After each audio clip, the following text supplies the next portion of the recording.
वालेकुम अस्सलाम।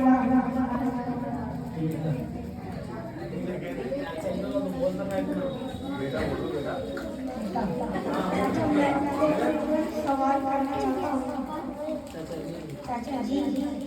पूछो बेटा, हमारे नबी जी के दादा का नाम क्या है?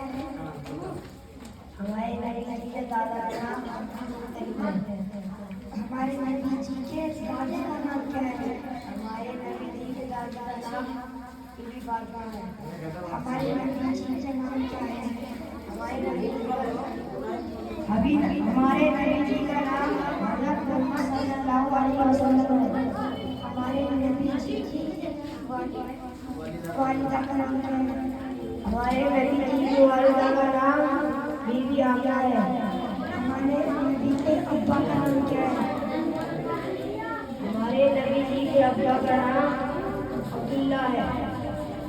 हमारे नबी कहाँ पैदा हुए? हमारे नबी मक्का से कौन से दिन रबी अव्वल के महीने में फिर के दिन पैदा हुए। अस्सलाम वालेकुम।